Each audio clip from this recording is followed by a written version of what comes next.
Natural ability, natural intellect versus being a parrot who works hard and is book smart. Success in school has nothing to do with natural intellect and everything to do with artificial man-made intellect, which is an illusion, right? The truth is nature. Science in its pure form, I guess you could argue, or in its truest form, is closer to the truth, if not the truth. And everything that we make up and our different perspectives that people roll with their theories, they're the lies. So let's look at the Bible scientifically, and let's look at my challenge scientifically. If you were, say, from the Age of Enlightenment philosophies that have always controlled this country, and you wanted to separate the church from state, and you wanted white people to be looked at with high esteem, and you know that in 1776, Adam Weishaupt and whites in Germany, who were atheistic is the best way to describe them, who were affiliated, some of them at least, with the Jesuit order, they came across information that proved that Jesus was a man of color, and they understood the significance of Hebrew being part of the same language family as Swahili, and the Canaanites, the Philistines, and other people being heavily mixed with black, and even the Bible said so. So they looked at it scientifically and biblically and came to the conclusion that the Bible is the story of the natural supremacy of black people who are mixed with Asiatics, who were the most powerful martial artists and therefore told everyone else what to do. Kind of like when they say, "Give me my salad, bitch," or "Take a step back," or "Tell the Aryan Brotherhood this." Okay, in the absence of technology and a way to protect yourself from someone like me and his allies, you had no choice but to do what we said. Now, we just happened to be righteous men with sacred morality, and that is what determined the order. You had to be insightful, the most insightful to be the top martial artist, whether you were tall or short. You know, Yoda, for example, is a good example, theoretical, kind of movie example that will help you understand. Did he cry about how short he was, or did he use his intellect and his spiritual prowess, if you will, and intellectual acuity to overcome other martial artists or Jedi and Sith? And so it was with the ancient order. Sometimes the top martial artist would be a taller guy. Sometimes he would be a Benaniah type. But regardless, just like in the Bible, one's prowess on the battlefield, David and Goliath, earned them the status of king more often than not in the ancient world, and certainly in African and Afro-Asiatic religions and cultures. So the Bible is the story of the dominance of the black martial artist in the ancient world.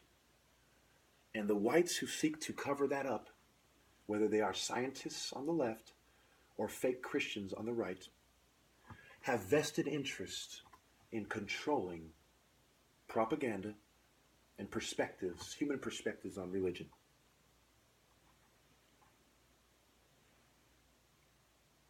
So they decided we are going to we're going to abolish or destroy all religions because they all come from Africa.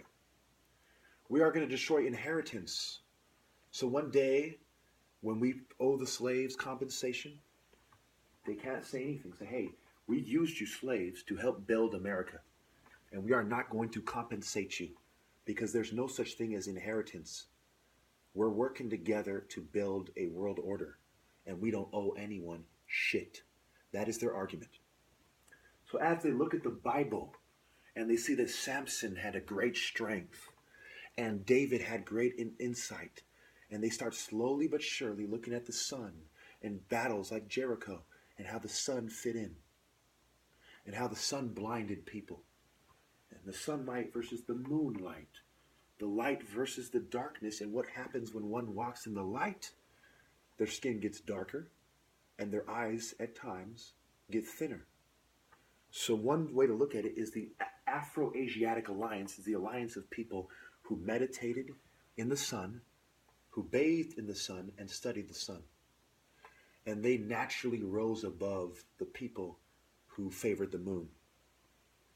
Now, there's a lot more to it, but that is kind of the general idea. The grouping of the light temples have to do with the sun, and the groupings of the dark side tend to be more with the moon. And you also see this in Islam with lunar calendars and things of this nature, and disagreements over the lunar calendar that has to do with occult philosophies and ideologies. I didn't mean to make the intro this long, so let me wrap it up.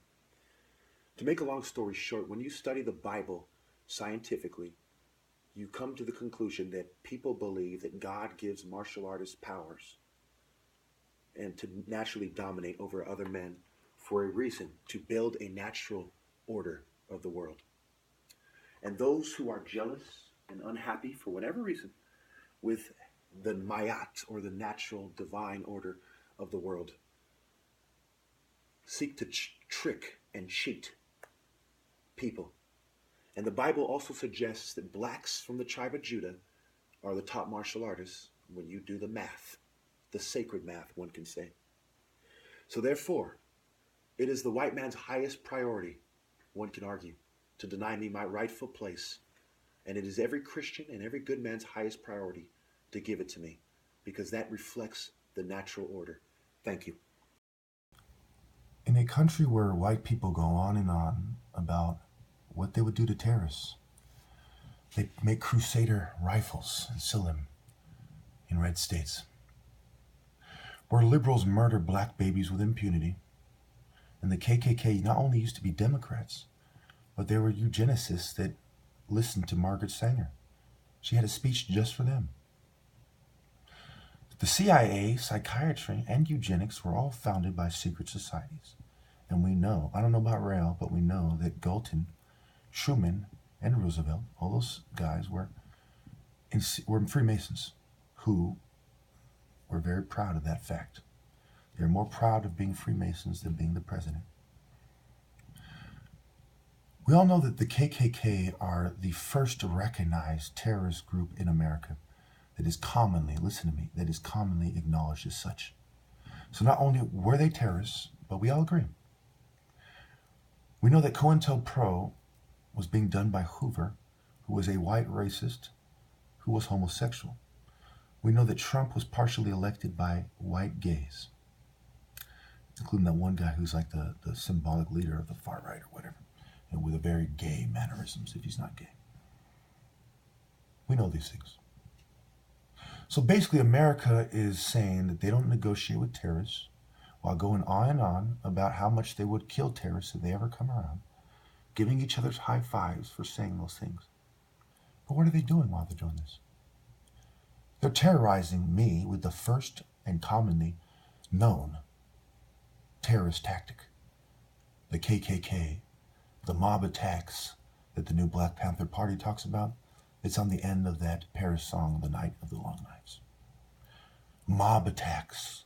How many of you know the difference between assault and battery? And how many of you don't understand that if a black person is to make a big scene against a white person in a white town, that person is going to jail? But if whites mob around a single black person, almost certainly all those whites will get away with it. How many of you don't understand that? How many of you don't understand that I'm in the right and that America is terrorizing me while saying that people who pretend that they're not terrorists, who actually are, do not deal with terrorists? So why would a man of God give me my rightful place? You want to abolish everything black. It's not a coincidence it was in Germany and a white Jew who claimed to be a Catholic. Okay, when Christianity is an Afro-Asiatic religion, this white Jew figured out that the Jews are black because he was a scholar. He was a Jesuit scholar. And he started a society to abolish everything black: religion, inheritance, private property, etc. Religion comes from blacks. What do you call 40 acres and a mule, if not what you're inherited from your forefathers? That was what your forefathers secured for you, because they did a lot of good work for free, and the government decided it was time to compensate them. So you are owed an inheritance, which they are going to abolish, because they don't want you to get on your feet and compete with them fairly. They want a system similar to communism with fascist features, and a lot of Germans to make them feel included, white Germans.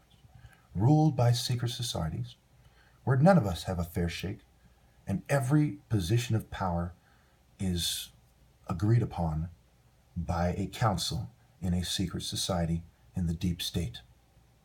This is repulsive, detestable, abhorrent, and unbearably wicked. I refuse to negotiate with terrorists.